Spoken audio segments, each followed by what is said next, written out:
Hello guys, welcome to our vocabulary series day 17 by 365. రోజు మన word ఏంటంటే misogynist. Misogynist అంటే ఎవరు? మిసోజినిస్ట్ అని ఎవరిని అంటారు?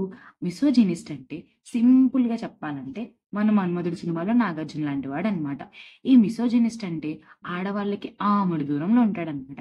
ఆడవాళ్ళంటే అస్సలు ఇష్టం ఉండదు. ఇష్టం లేకపోవడమే కాదు, లిటరల్లీ ద్వేషిస్తాడనమాట.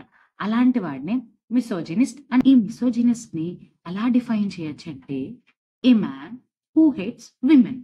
విమెన్ ఎవడ ఏ మ్యాన్ అయితే హేట్ చేస్తారో అతన్నే మిసోజినిస్ట్ అంటారనమాట.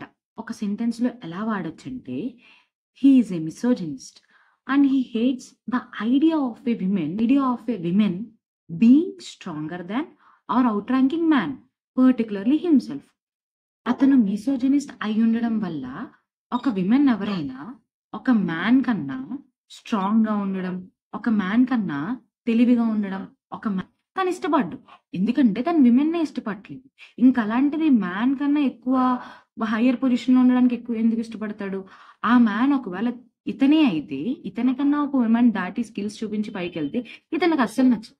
ఎందుకంటే ఇతను మిసోజినిస్ట్ కాబట్టి. అదే హయ్యర్ పొజిషన్ లోకి ఇతని కో వర్కర్ ఎవరైనా ఒక మ్యాన్ కనుక వెళ్ళుంటే తిని ఇష్టపడతాడు కాదు. తిన ప్రాబ్లం విమెన్ అనమాట. అదే విమెన్ తినకన్నా హైయర్ పొజిషన్ లో ఉంటే ఓర్చుకోలేడు అనమాట. సో మన్మధుడు మూవీలో హీరోయిన్ లిప్స్టిక్ ఆడప్పుడు అర్జున ఏం చేశాడు?